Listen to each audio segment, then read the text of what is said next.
सरकार कह रही है कि फंडिंग आ रही है बाहर से। हमने कहा भाई तलाश करो कौन दे रहा, फंडिंग वाले को जरूर तलाश करो। वो देखे कोई इंक्वायरी कर रहे हैं कि ट्रॉली में पूछो भाई, तो हमने पूछा कि ट्रॉली कहां से आई, कि खेकड़े से ट्रॉली आई।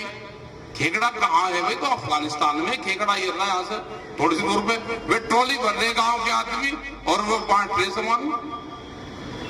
तो हमारी जो फंडिंग है, हमारी फंडिंग है वे झंडे के रंग पे बताएंगे, कभी वो छोटा बड़ा किसान बताएंगे, कभी ट्रैक्टर को छोटा और बड़ा बताएंगे।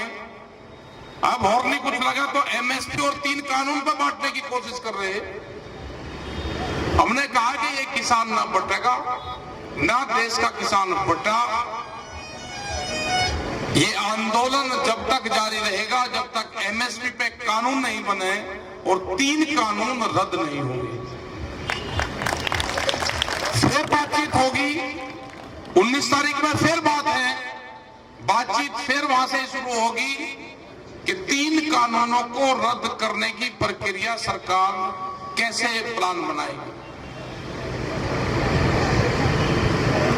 ये जितनी बार भी बात करेंगे किसान उतनी ही बार इनसे बात करेगा। यह आंदोलन लंबा चलेगा, हमको लंबे आंदोलन की प्लान बनानी है। सरकार ये देख रही है कि लोग घटने शुरू हो गए या लोग बढ़ने शुरू हो गए। ट्रैक्टर कौन कौन से आ रहे हैं, यहां से ट्रैक्टर जाते हुए भी दिखते हैं। जब मैं एक दिन गया तो ट्रैक्टर जाते हुए भी दिख रहे हैं। हमने कहा कि ट्रैक्टर जाएगा भी ट्रैक्टर आएगा भी, दोनों चीज होगी। जब पतंग हम उड़ाते थे बचपन में, तो जिन लोगों ने पतंग उड़ाई होगी उनको समझ आएगा।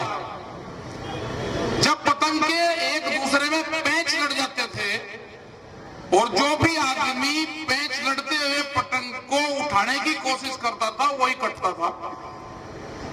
ये आंदोलन भी सरकार के साथ में पैंच लड़ गए हैं। जो भी आंदोलन में पहले भागने की कोशिश करेगा वही मारा जाएगा।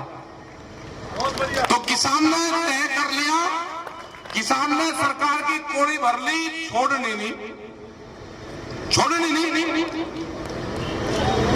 जो भी पहले ये करेगा कि भाई मुझे छोड़ के मैं हार गया, जो भी pहले ची बोल लगा वही हारेगा। ची नहीं बोलनी, ची तो बोलनी नहीं।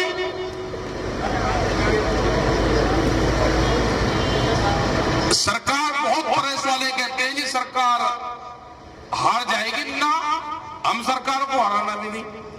हमारे कानून वापसी ले ले, एमएसपी पे कानून बना दे और सरकार को ही जिता देंगे। सरकार ही जीत जाए भाई, जीत भी हो ही जाए। ये किसी की हार जीत की लड़ाई नहीं है, ये मसला है जब फसल आधे रेट में बिकती है। मैं प्रेस वालों से पूछा ये आंदोलन कैसे खत्म हो जाएगा भाई? मैंने उसको पर्ची दिखाई, आपने ही दिखाई, मेरे नाम से भी एक गन्ने का बॉन्ड है। मैं दिखाया नाम किसका लिख रहा कि राकेश के, दूसरा नाम और के दिखाए, तीसरे के दिखाए। ये इतने क्विंटल की पर्ची है, इसका रेट ये लिखा हुआ है नीचे 00 इसका रेट लिख रहा। जो भाव है गन्ने का वो सब किसानों को पता है कि गन्ने का भाव क्या है। अब की बात गन्ने का भाव है 0000। तो गन्ने का भाव 0 रहना है। इस तरह की पॉलिसी सरकारों की आ रही है कि 0 रहना है। मीर सौदे कर रहेंगे कि आपसे कांटेक्ट कर लिया, आपका गन्ने का रेट में 220 रुपया क्विंटल दूंगा, नगद में दूंगा, और जितना आपने गन्ना बो रखा है मेरे से आप कांटेक्ट कर लो। ये है कांटेक्ट फार्मिंग जो आएगी नहीं पॉलिसी। ये आंदोलन जारी रहेगा, कितना लंबा चलेगा, इस आंदोलन का अंत क्या होगा ये भी किसी को नहीं पता। आप आंदोलन को चलाते रहे। बहुत लोग संयुक्त मोर्चे की तरफ से किसानों की तरफ से कुछ लोग गांवों में जा रहे हैं, वो चंदा उगाही का काम कर रहे हैं। यहां से कोई ऑथेंटिक वो नहीं है कि बाहर का आदमी जाके कहीं से चंदा उगाही करे। आप जिस आदमी को आप जानते नहीं,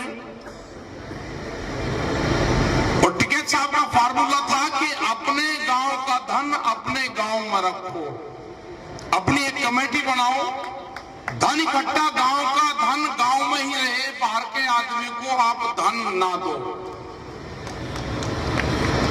जब जरूरत होगी, किस चीज की जरूरत होगी, वो आपको बता दिया जाएगा। अभी यहाँ पे आटा चावल बहुत अभी यहाँ पे है। गांव के लोग क्योंकि सीधे लोग हैं, उन्होंने कहा कि वहां आंदोलन चल रहे, बहुत ट्रॉलियां भर भर के, क्योंकि सीधे आदमी गांव के, उन्होंने कहा कि आंदोलन चल रहा, लेकर चलो, घर से आटा डाल लेंगे ना, उसको तोलते घर से, और जो कुछ उनके घर में है चीज यहां से बांटना शुरू करेंगे, बांट रहे हैं। अभी कुछ दिन आटा और चावल अभी थोड़ा सा ढीला कर दो, बहुत आगे ट्रॉलियां भरी खड़ी, धरने का कोई रास्ता नहीं है। जब जरूरत होगी तो फिर मंगा लेंगे। अभी जिस चीज की जरूरत होगी बताते रहेंगे। यहाँ पे सरकार कह रही है कि फंडिंग आ रही है बाहर से। हमने कहा भाई तलाश करो, कौन दे रहा, फंडिंग वाले को जरूर तलाश करो। वो देखे, कोई इंक्वायरी कर रहे हैं कि ट्रॉली में पूछो भाई, तुमने पूछा कि ट्रॉली कहां से आई, कि खेकड़े से ट्रॉली आई। खेकड़ा कहाँ है भाई? तो अफगानिस्तान में खेकड़ा ये रहा, यहाँ से थोड़ी सी दूर पे। वे ट्रॉली भर रहे गांव के आदमी और वो बांट रहे सामान। तो हमारी जो फंडिंग है, हमारी फंडिंग है गांव, हमारी फंडिंग है किसान मजदूर। हम घर पे रहते, वहां पे भी तो रोटी खाते हैं, वहां नहीं खा रहे, यहाँ खा रहे, खा के रोटी रहे। तो इन चीजों पे अफवाहों पे नहीं जाना हमको। आज जिस तरह से यहाँ पर सफाई कर्मचारियों को हमने सम्मान करा, ये कई दिन पहले हमने कहा था कि उनको बुला के एक दिन सम्मान करना, तो ये शुरुआत हो गई है। एक दिन जो ट्रैक्टर चलाते हैं, जो पानी का जो काम करते हैं, उनको करो। एक दिन प्रेस वालों को भी करो, उनको भी बुलवाओ, उनकी भी मजबूरी है। कैमरा और कलम और किसान पे बंदूक का पहरा है, उसके बाद में भी ये काम कर रहे हैं। कोरोना के टाइम पे किसान ने जिस तरह से काम करा, बंदूक के पहरे में ही तो काम करा। पुलिस की लाठियां चलती रही और वो पूछता रहा कि कहां जा रहा है, कि मैं खेत में जा रहा अपने गेहूं काटने। मुझे पुलिस की लाठी चलती रही, लेकिन देश के लिए अनाज पैदा करा। ऐसा ही प्रेस के लोगों का हाल है। जो खबरें यहां से जाती हैं, वे इतने निगेटिव भी दिखाते हैं प्रेस के लोग, लेकिन हमारे गांव के लोग सब जानते हैं कि क्या इसमें सही है, क्या गलत है। वो तो उसको छान लेते हैं, जैसे छलनी में छलना लगाते हैं हम। हमारे खेत में पैदा हुए गेहूं को हम छानते हैं।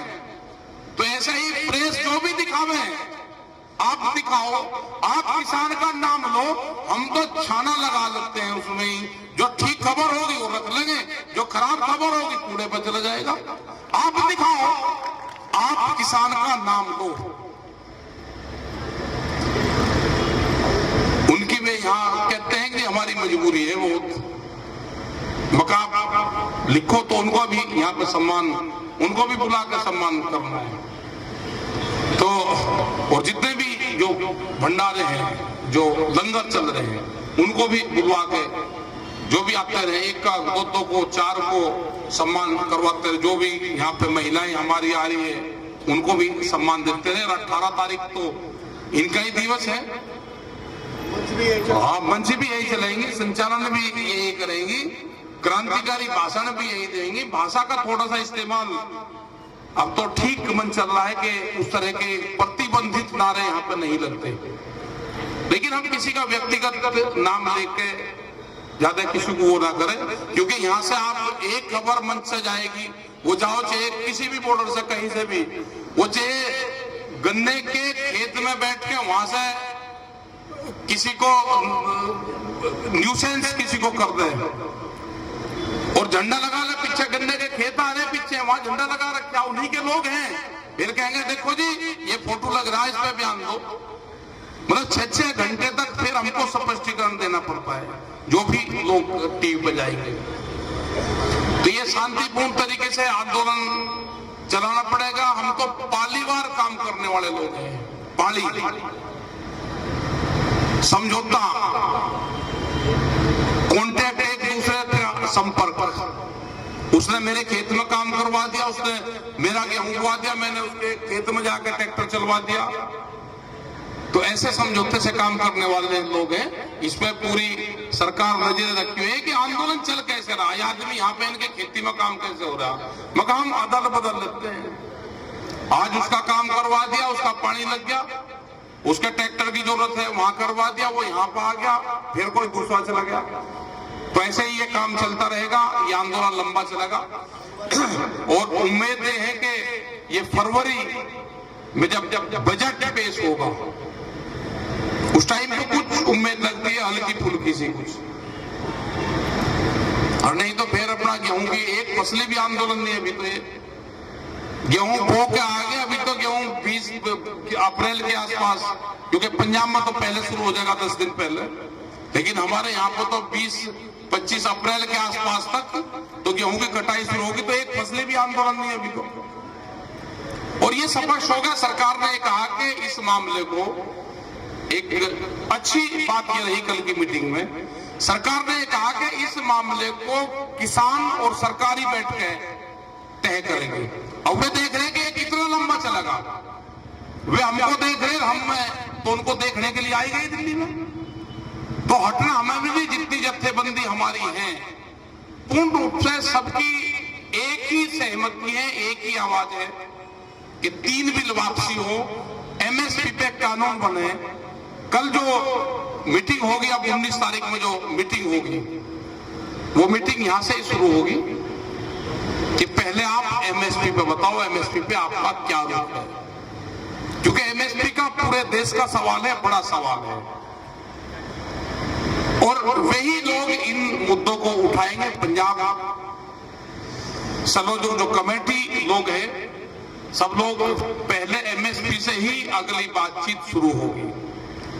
सरकार हमको घुमाना चाहती है, हम सरकार को कल घुमाएंगे। हमने जो 8 का अंक होता है अंग्रेजी का, ऐसे सरकार को 8 के अंक में घेर लिया है किसान ने। उसको निकलने का कोई रास्ता नहीं है। 8 का अंक वो है कि जो पुलिस का, फौज का जो डॉग होता है, जो चोरी करके कोई चोर और कर चला जाए और वो 8 का अंक बना दे, उसमें को 2 बार घूमकर उछल कर बाहर निकल जाए, तो पुलिस का डॉग उसको ढूंढता नहीं, वो 8 के अंक में घूमता रहता है। तो किसान ने सरकार को 8 के अंक में उलझा लिया, वो निकलने नहीं देगा किसान उसको। या तो 3 कानून वापसी लो, एमएसपी पे कानून बनाओ, स्वामीनाथन कमेटी की रिपोर्ट को लागू करो। यही पूरे देश के किसानों का यही डिमांड है। अब शांतिपूर्ण तरीके से आंदोलन हमारा चल रहा, बहुत पीसफुली आंदोलन पूरे उसमें चले हुए हैं। आंदोलन लंबे चलेंगे। और जो ट्रैक्टर मार्च का जो मामला है, क्योंकि बहुत बड़ी संख्या में ट्रैक्टर दिल्ली की तरफ आ रहे हैं, उनका भी 19 तारीख में ही हम डिसीजन करेंगे, उसके रूट देंगे कि रूट कहां होगा, दिल्ली से बाहर रहेगा, अंदर आएगा, क्योंकि कोर्ट में भी सरकार ने एक रिट डाल ली है। कोर्ट जो कहेगा उसका फैसला मानेंगे। हमने तो ये इनको कहा है कि अब की बार जो परेड है वो शॉर्ट करी है, राष्ट्रपति भवन से और इंडिया गेट तक जो अमर ज्योति है वहां तक परेड जा रही है, पहले लाल किले तक जाती थी। हमने कहा भाई आगे हम कर लेंगे, आगे की हमको परमिशन दे दो। भाई परेड 70 साल से जहां तक जा रही थी, अब क्या क्यों छुट्टी कर रहे हो? छुट्टी नहीं होने देनी। परेड छुट्टी कैसे हो जाए? देश की परेड है, खुशी का दिन है, देश आजाद हुआ, तो परेड छुट्टी नहीं होने देनी, परेड बड़ी होने देनी। हमें जाने दो, आप वहां तक पूरी परेड को करेंगे। फिर भी जो भी कोर्ट का वो होगा, वहां के अधिकारी भी संपर्क में हैं, और जो भी कमेटी का निर्णय होगा, जो वहां पे सिंगू बॉर्डर से कमेटी इस पर तय करेंगी कि कहां तक आना है, क्या करना है, वो करना है। तो फिर उसी को हम पूर्ण रूप से तय करेंगे। हमने तो तय ये कर रखा है कि जो पुलिस उस दिन डंडा लेकर आएगी, हम इनको उस दिन डंडे में झंडा लगाएंगे। पुलिस पीछे को हटेगी, हम आगे को बढ़ेंगे। झंडा लो, झंडे को तिरंगे झंडे को कौन मैंने करेगा? हम तो यही तो देख रहे हैं कि झंडे को मैंने कौन करेगा उस दिन लेने के। उनके हाथ में झंडा देंगे, उन्हीं के डंडे में झंडा लगाना है। तो सब लोग साथ में काम करेंगे। आपका अच्छा यहाँ पे प्रोग्राम चल रहा, सभी जो संचालन करने वाले टीम है इनका भी धन्यवाद, जो यहाँ मैनेजमेंट की टीम है उनका भी धन्यवाद, और जो रात को रहते हैं भाई, कुछ लोग रात को इनको तंग बहुत करते हैं, तो ऐसा काम ना करो। ये तो ड्यूटी देते हैं रात को, जो वॉलंटियर है हमारे, मतलब उनसे रात में करते हैं, इनसे बहुत सवाल जवाब, क्योंकि वे दिन में सोते हैं, रात को फिर जाते हैं। तो ऐसे लोगों की निगाह रखो, उनको दिन में मत सोने दो। ऐसे लोगों की निगाह रखो जो दिन में सोते हैं ना टेंट में, इसमें उनकी निगाह रखो, उनको जागा, उनको दिन में जगाओ, उनको यहाँ बैठाओ जाकर सबको। वे फिर रात को ठीक आराम से सो जाएंगे। वे दिन में नींद पूरी करें, रात को फिर रावण का पाठ करें। तो ऐसे लोगों की निगाह रखनी है हमको सबको। तो धन्यवाद। जय हिंद, जय भारत।